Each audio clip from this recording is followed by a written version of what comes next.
प्रदोष पूजा विधि। स्नान करने के बाद साफ वस्त्र धारण कर लें। संध्या के समय घर के मंदिर में और मुख्य द्वार पर गोधूल बेला में दीपक जलाएं और फिर मंदिर में भगवान शिव का अभिषेक करें और शिव परिवार की विधिवत पूजा अर्चना करें।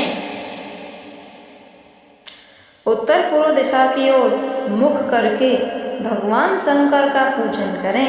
पूजन में भगवान शिव के मंत्र ओम नमः शिवाय का जाप करते रहें। अंत में प्रदोष व्रत कथा सुनकर शिव जी की आरती उतारें। इस व्रत को 11 या फिर 26 त्रयोदशियों तक रखा जाता है।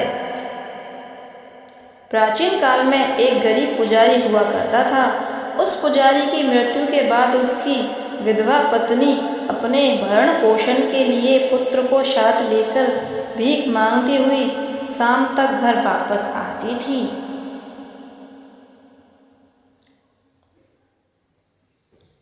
एक दिन उसकी मुलाकात विदर्भ देश के राजकुमार से हुई, जो कि अपने माता पिता की मृत्यु के बाद दर दर भटकने लगा था। उसकी यह हालत पुजारी की पत्नी से देखी नहीं गई। वह उस राजकुमार को अपने साथ घर ले लाई।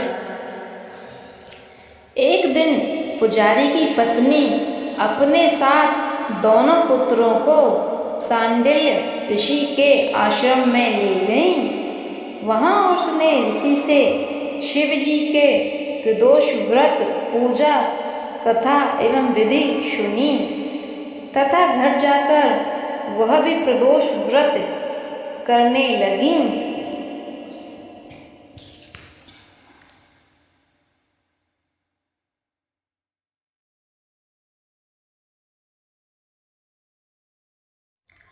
एक बार दोनों बालक वन में घूम रहे थे। पुजारी का बेटा तो घर लौट गया, परंतु राजकुमार वन में ही रह गया। उस राजकुमार ने गंधर्व कन्याओं को क्रीड़ा करते हुए देखा तो उनसे बात करने लगा।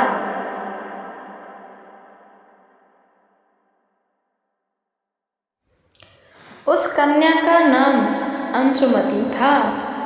उस दिन वह राजकुमार के घर देरी से लौटा। राजकुमार दूसरे दिन फिर से उसी जगह पहुंचा जहां अंशुमति अपने माता पिता से बात कर रही थी। अंशुमति के माता पिता ने उस राजकुमार को पहचान लिया।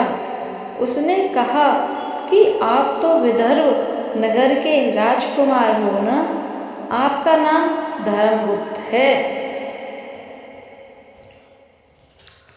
अंशुमति के माता पिता को वह राजकुमार पसंद आया।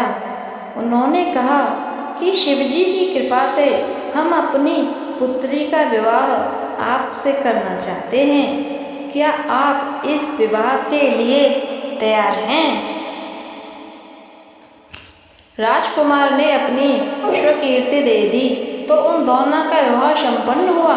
बाद में राजकुमार ने गंधर्व की विशाल सेना के साथ विदर्भ पर हमला किया और घमासान युद्ध कर विजय प्राप्त की तथा पत्नी के साथ राज्य करने लगा। उस महल में वह पुजारी की पत्नी और पुत्र को आदर के साथ ले आया तथा साथ रखने लगा।